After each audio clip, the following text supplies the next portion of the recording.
Hello. Hello, hello.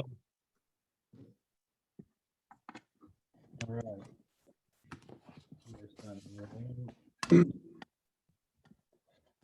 Per usual, I'm gonna be muting people to start, but let's see.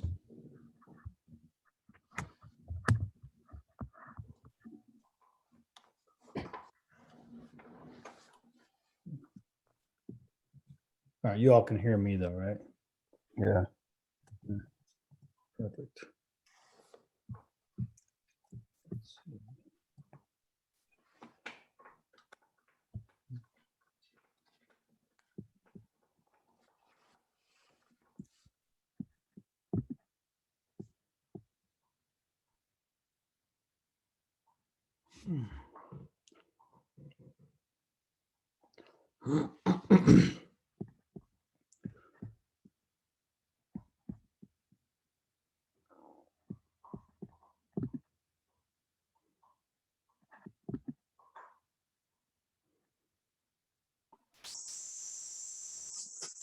Hey.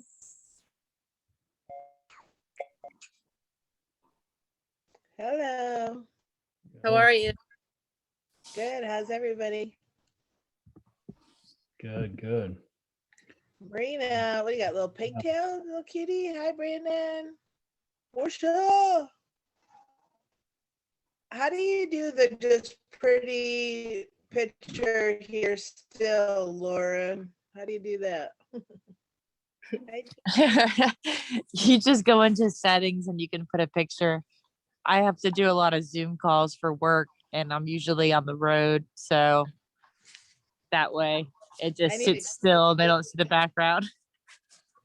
I gotta get myself a cute still shot. Brandon. What's up, James? Hi, Hey, Jay. what's up? How you guys doing? Good, good, good.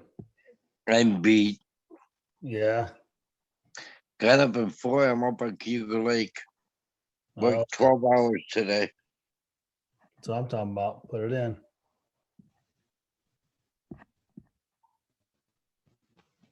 Just gonna give Christine one more minute here, then we'll get started. But hope everybody had a good Easter. Enjoyed your day, whatever y'all did. I got convinced to not work, which was nice. But in doing so, then I took the four-wheeler out and got stuck for about an hour in a knee-high puddle and had to rock it for about an hour just to get it out. Thought I was gonna be stuck out there with no cell service, and it was a moment.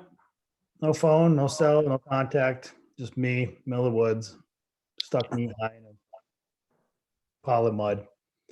Mm. So, rest of the day was really good. I still remember the Michael Pinky who had never even been to a mud fest. Yeah. Yeah, Mayaka mud. Mayaka mud. Hey Matthew, what's up, dude? Hey, not much, just chilling. Good.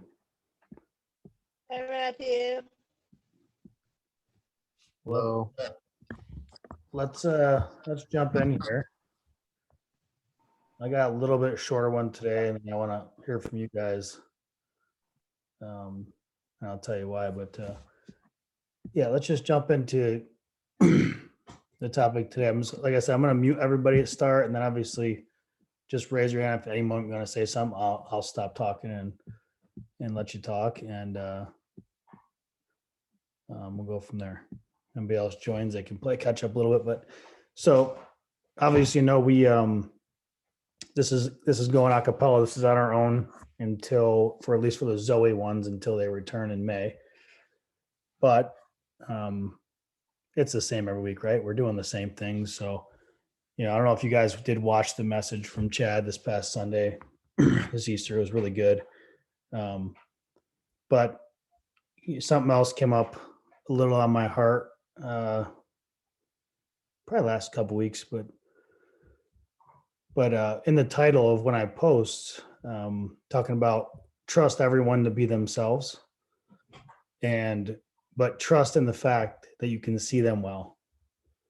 So meaning that you understand what you're getting into, you understand who or what you're trusting. It takes a whole lot of energy to not trust somebody. I think it takes a lot more energy to not trust somebody than it is to just blindly trust somebody and then deal with the consequences after if you were wrong. I think we've all been in the situation where we've maybe overly trusted someone and, found ourselves spending a lot of time and energy trying to figure out if we trust them. And that's not fun. It can take a lot of your time and your energy and your soul and your spirit and, taint your ability to trust again in future people that you meet. So, when I say trust in the fact that you can see them well, I mean, like, if a liar lies, a liar's going to lie. Trust that a thief will rob you. Trust that a snake will bite you. Trust in what is in front of you, and going with your eyes open. Trust in the fact that you can see them well. So, trust everyone, but not blindly.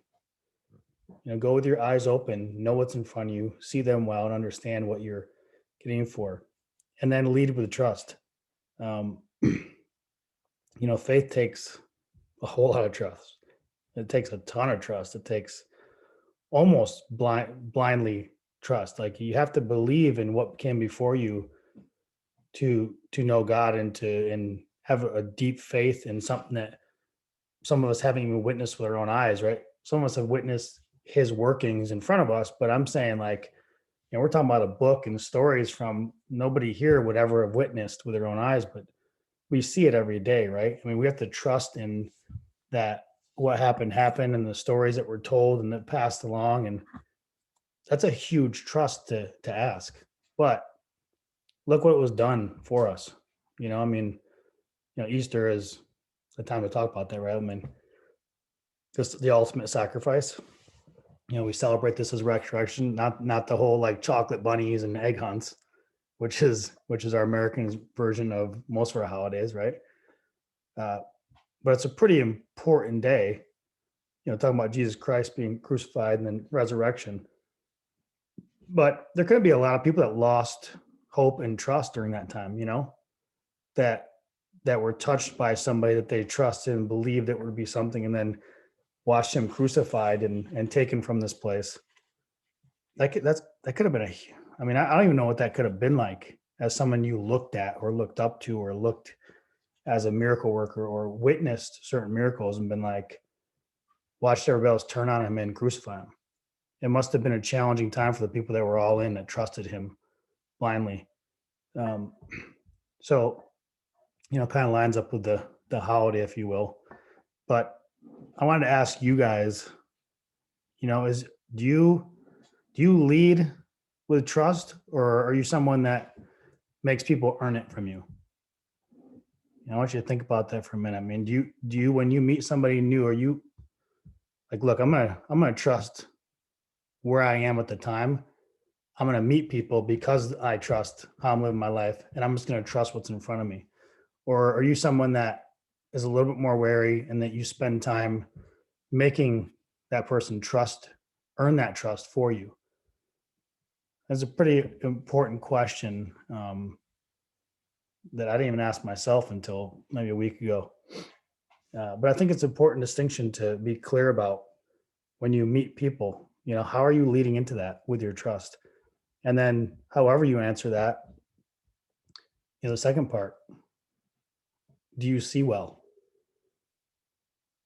I mean, are you seeing what you're getting into? Are you clear? Are your eyes open about what's in front of you and what you are trusting and what you're getting into? I think that's the two important questions that you should ask. And I want to hear from some of you guys on your thoughts on this topic one, but maybe just answering that question. Does anybody have anything anybody want to chime in on that question in particular? Do you lead with trust, or do you make someone earn it? Okay, hold on. Unmute you. I see a hand raised. I I would say I'm a little bit of both.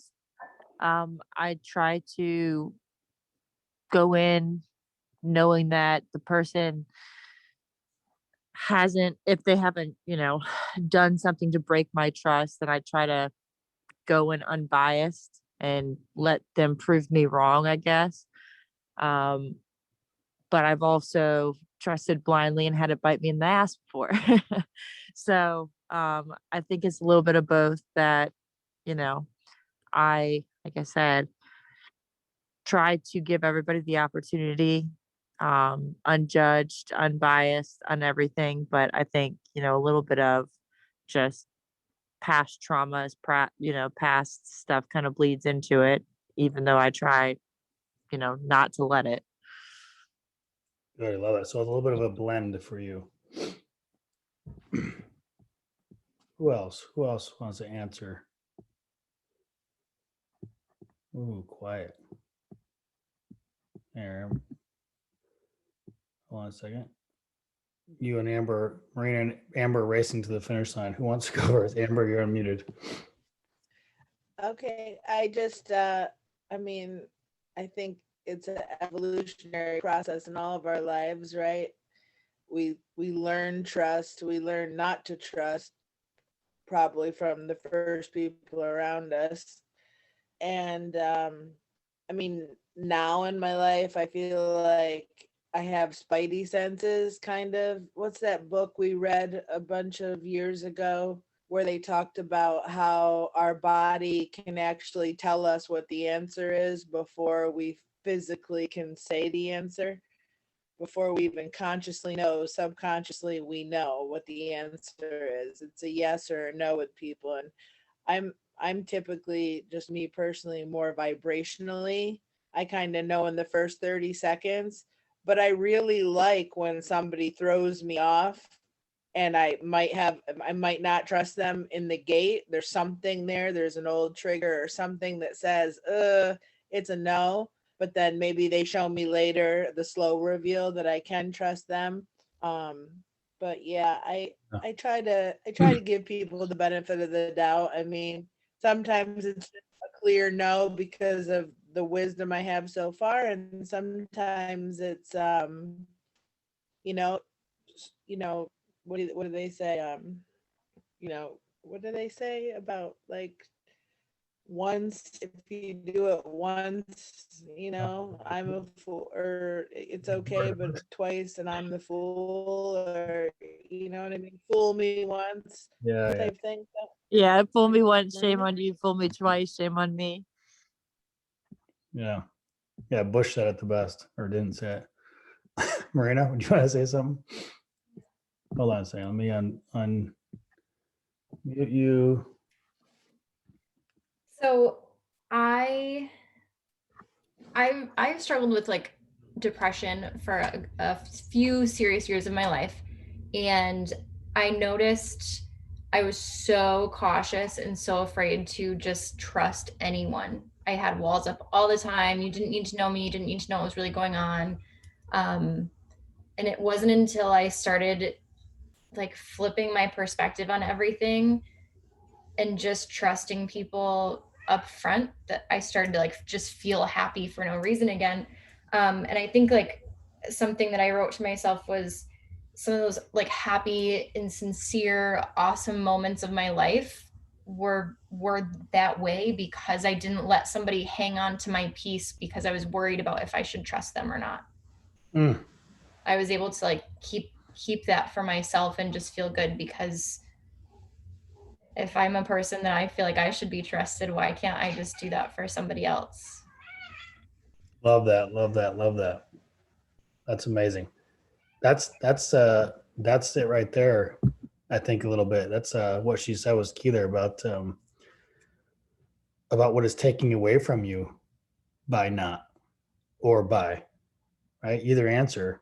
I think what I heard there was what it was taking away from your life by acting one way or the other. So I love that. That's a great perspective. Matthew, James, Brandon, Portia in the middle. Portia for the middle square. Okay, so I don't know this doesn't exactly answer your question, right? All right. Then So, never but mind. what I thought of was self-trust, okay? So do you want me to tell you about that? What I thought about that? Yeah, I want you to tell me your thoughts. Yeah. Okay. Give it to us. So- But I think it's good. I think it's good because I think if you don't trust yourself, right, you're not gonna show up fully in the world.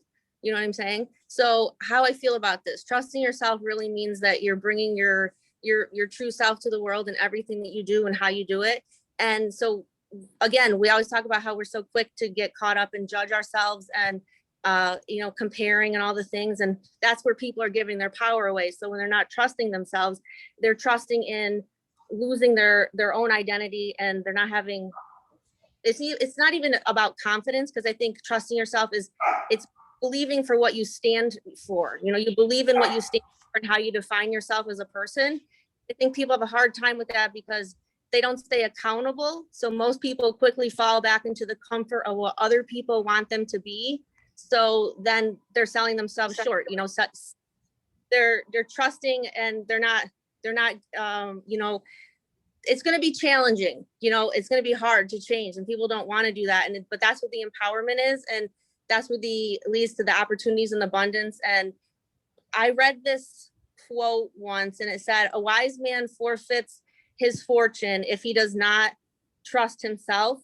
So to break that down in my brain, right, I see fortune here as one, not living up to their potentials, like not physical dollars or anything like that, but you were sent here to be something. And a lot of people don't ever intend to go to their potentials because they don't fully trust themselves to stand for something that they can unconditionally share with others. So I think it's really simple that if you're vulnerable, it'll attract honesty, and honesty attracts the soul connection with you and others. And the world, we know, is not going to end if you show what's under your earth suit, right? And it only gets better if you have that great relationship. And the relationship you have to start with is the one you have with yourself, because that's where the change begins, is within. Like MJ said, right, I'm starting with the man in the mirror, right? Because that's where it is. That's who you have to start with. So when you fully learn to trust your intuition and your heart and live from that space, you'll never second guess yourself, and you'll always say what you want to say and do what you want to do and be who you want to be. And then you just live and flow. And that's all I got. Oh, that's it?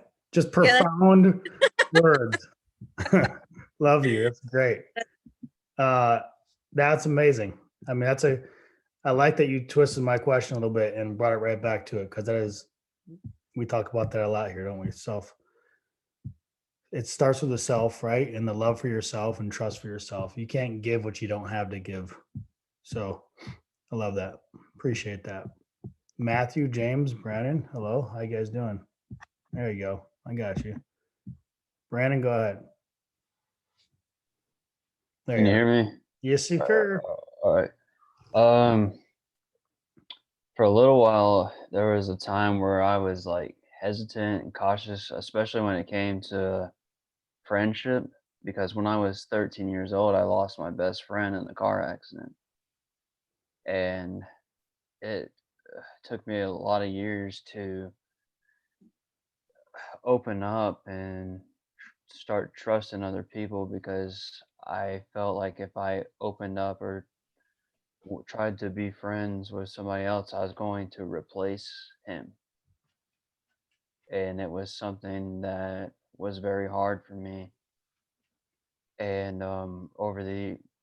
into my mid-20s, I started opening more up, and where I could start trusting people, and I didn't feel like, hey, I was going to replace him as my best friend, because he's always going to be my best friend. 100. So I mean, that you said it there. What I was talking about is it affected your future, right? It affected your future ability in trust, right? Yeah. Yeah, that's a tough one for me. That's one that's always got me. I spent a lot of time. If I trusted someone wholeheartedly, I'd put people first. I'd lead with trust, and then if I felt like they burned me, which this is my inner stuff, is if I felt like they crossed me or burned me, I would other way. I'm gone. It's in the past. I won't return to it. I won't see it from another way. I won't have empathy towards it. But every time I was doing it, I thought I was breaking ties with poison in my life. But actually, what I was doing was not facing the reason why situations got to that point in the first place, or my responsibility or my part in that. So, yeah, that's plagued me, if you will, for a long time. What I thought I was doing good for myself and self-preservation was actually hurting my future ability to trust people.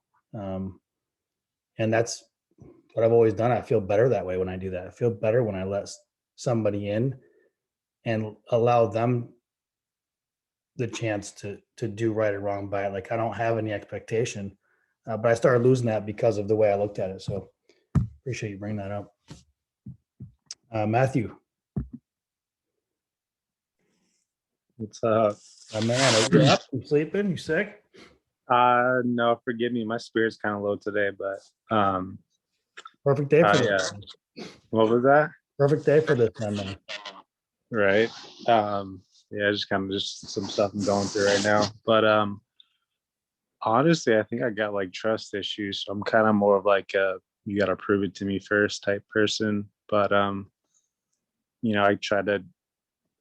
think I have a good vision and identity of like picking out or seeing the good in people. So I kind of just trust my intuition with that. Love that, dude. Well, I'm glad that today was your down day, because then we have this. You For timed sure. that well, my friend. James, you know you're tired, bro. You want to say anything? Hit the unmute button there. There you go. Can you hear me now? Yeah, I can hear you now. Okay. Yep. When you talk about trust, I mean, there's levels of trust. I mean, how far do you go into your story with somebody versus, they're telling you they're going to be someplace? I mean, what is the depth of your trusting them? I mean, Yeah. I want to be trusted, so I'm going to treat them as if I want to be trusted. But I'm not going to come out and just tell them my whole life story. They've got to earn that. So I think there's a level of trust that you got to build to. Yeah, I agree with that. I mean, do you feel, let me ask you the same question though. What's the level of trust that you expect from another? I expect them to, just like I want to earn their trust. Okay, so you want both. They Earn is both. I want to, yeah. Okay. I don't expect anything different than what I want. Okay, so you want what you put out. Yep. I love that. I mean, that's fair. It's a fair statement. I mean, I think we all want reciprocity. I think we want fairness. I think when we put out good into the world and our hearts on the line, that we want to be seen as well, and we want it back sometimes. And I think one thing my sister has taught me that I was not very good at, and still not very good at, is putting out as much as I possibly can, to the point of even hurting my personal self, like financially, emotionally, anything. I'll put out as hard as anybody, but I've always had more of an issue receiving it, even though I strived for it. So even though I strived and longed for someone just to step up like I would step up for them, when I'd get it, I'd push it away. I didn't even recognize it, or it made me feel uncomfortable. So that's something that I've worked on a lot. Like, I've always wanted the equality back. I've always wanted the level, and been brought, like, why can't people just show up the same way? And all that time really was my false expectation was getting in the way. Like, my expectation was actually higher than the equal. I wanted so much more in my head that it got me all screwed up with what I was expecting back from somebody. So I didn't recognize it. Amber? Yeah, I just wanted to speak to that point because it actually made me think of the next level things. So a lot of us that show up, here on these nights and in the communities that we're trying to attract, obviously we are givers and our hearts are open and we are of service and we want to be of service and we're trying to live in the light and things. So we can relate to one another and things, and out in the world, that's much harder.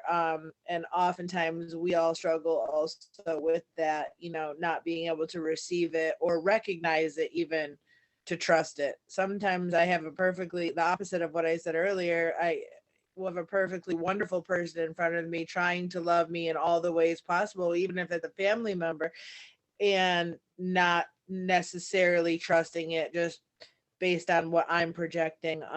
But let's take that conversation next level in our like lives and careers and things. I know Michael and you and I talk about this all the time.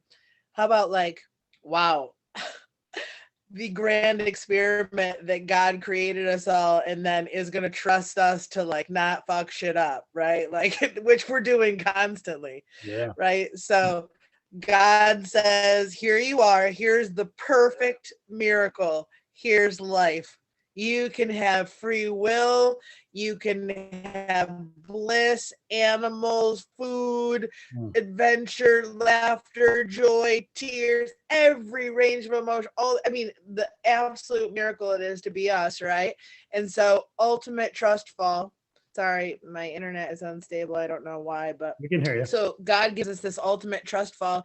And then like we go out and we build our little empires or our little situations. And we don't want anyone to we don't think anyone can do it as much as we can. And I'm always trying to deconstruct my ego, but I have a problem. Here's like a different level of trust. Like James was saying, and I know Michael, you struggle with this, and probably Marina, anyone who's like kind of in charge of something or something that's yours. No one could do it as good as I can do it. It's not because I think so highly of myself, because I don't think highly of myself, but I still don't really think anyone could do it as good as I can do it. It's just so weird. And yet God gives us total, here you go. Here's the world.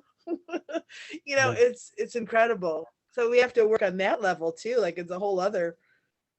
Yeah, that's a great point. I mean, that's to her analogy. That's like your parents left you the house for the weekend and said, don't burn it down. Everybody's been in that situation. Like, what's the first thing you think? The most deviant things that come to your mind? Party, invite all your friends over. Like you're testing the waters, you're testing the thing. And I think that's what we're all doing every day with the gift we're given.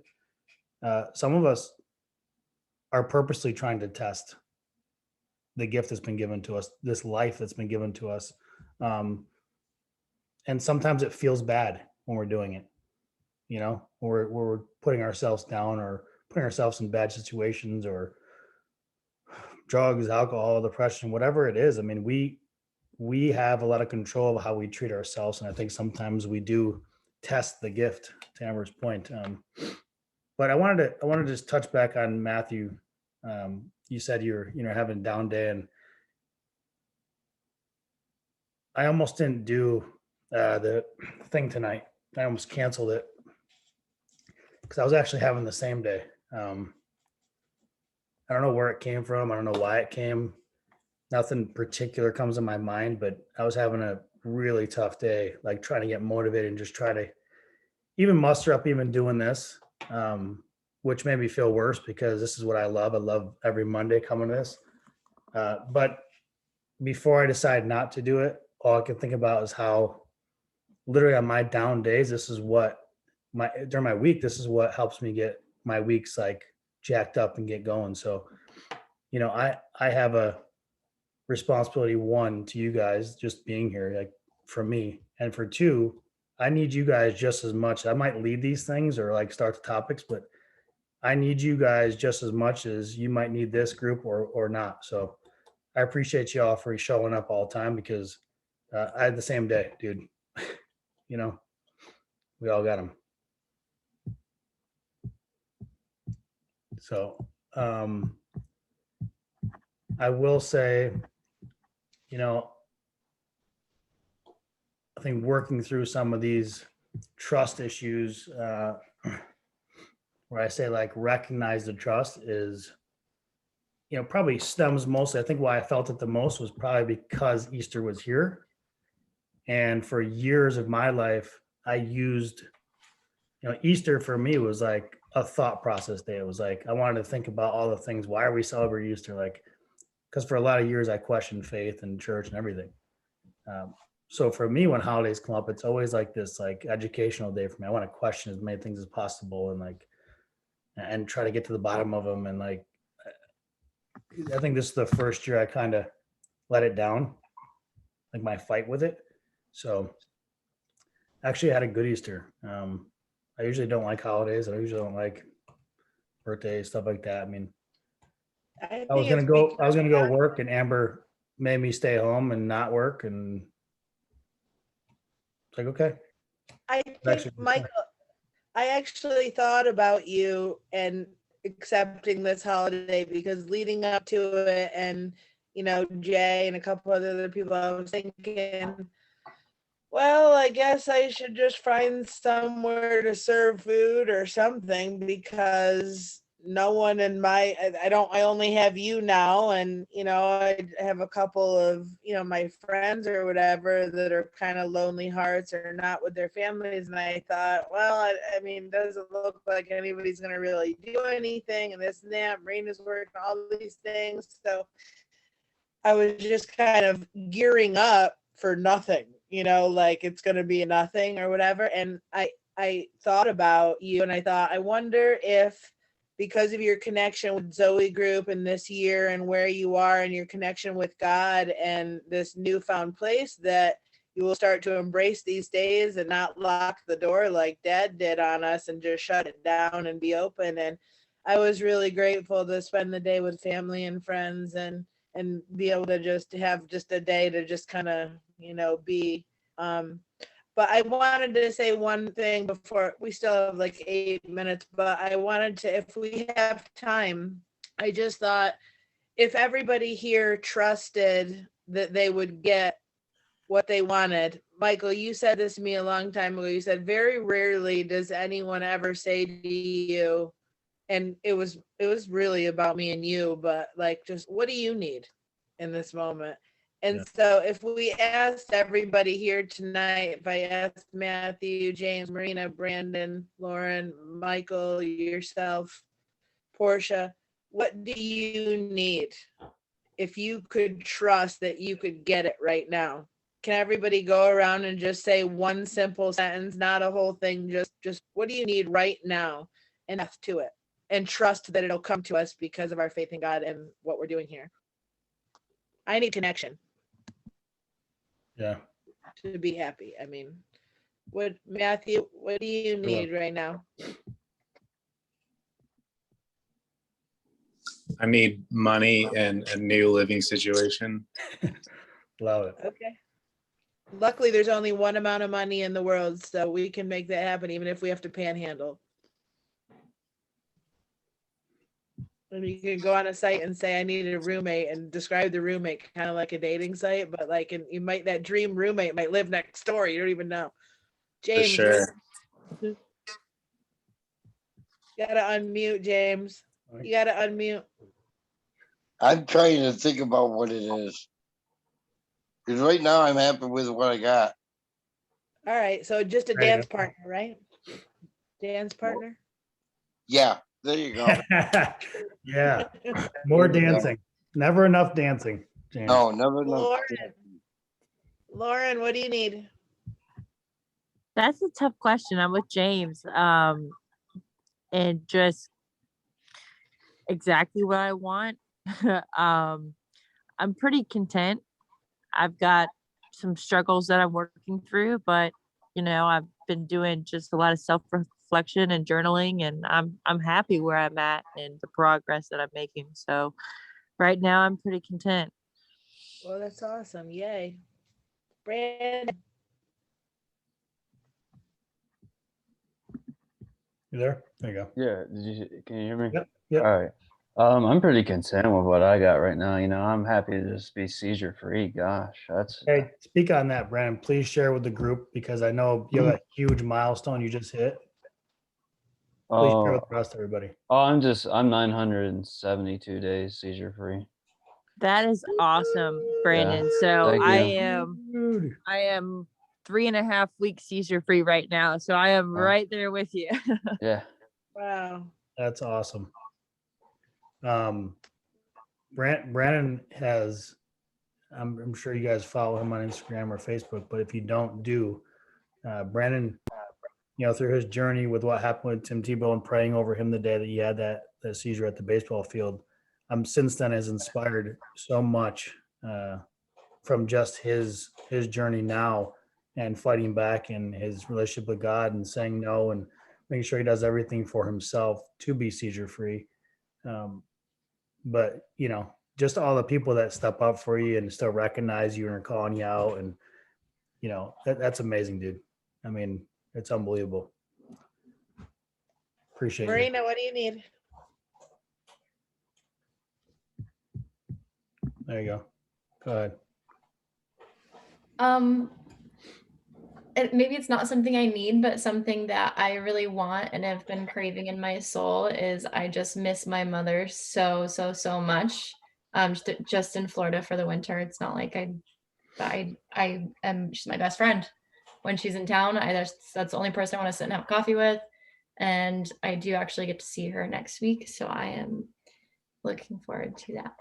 It's going to refuel my soul and spark my fire. Nice. Michael, what do you need, kid? Exactly what we're talking about. So what came my mind and my heart was I need more trust in myself to curve the days,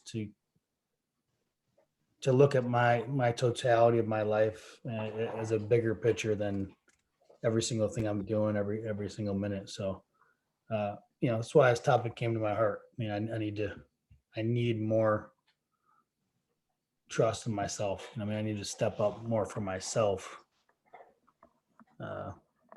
in everything. So. All right, and maybe that's not even really doing too much. Maybe you could just be a little more like Yoda. Just do and don't do. Let the mind go a little bit, All right, Miss middle square. Portia. It's a one sentence answer, Portia. Got Okay. Got so much. She got so much. Shut up. My mind is real. We have 2 minutes and 19 seconds. Portia, 2 minutes. Go with connection because nothing fills me up more. Because like I said, you never know when your magic is needed. That's a great one. You are that feeling anyway. When I hear you say that, that's exactly what you are. So appreciate yes, it. Sorry, I might have hit you. There you go. that's superpower. That's your superpower. Yeah. That's X-ray vision glasses you're wearing. Yeah. See right through to somebody's heart. These are hot. Listen, I love you guys. I appreciate it. We got less than a minute. But like I said, this is an off season for Zoe, but not for us. Every Monday, let's commit to each other because I need you guys just as much. And then to Amber's point earlier, like if you need something, everybody's got each other's number. I try to put everybody in groups, stuff like that. For me, don't ever hesitate to reach out. I'm never too busy for anybody. Please text or call me. Sometimes if you're thinking it might be because I need it, even though you feel it. So I appreciate Matthew, where do you live? Matthew, where do you live? Surprise, Arizona. Surprise, Arizona. Gosh, we know people. Brandon, where do you live? Arizona. I live in Buckeye, Arizona. I don't know how far those are from each It's other. not. Maybe It's about 20 minutes. that's what everything is there. That's actually very close. Everything in Arizona is 20 minutes. Yeah. Dude, you guys should have lunch and network, and let's find some roommates and some new situations. Dude, you could have a blue mohawk tomorrow, work at CVS. You can do anything you want. So there's only one amount of money in the world. Money isn't the riches, love is, and connection. You have that. So just have faith. It's all coming. Appreciate you guys. Have a wonderful night. We'll talk next week. Peace. See you. Bye.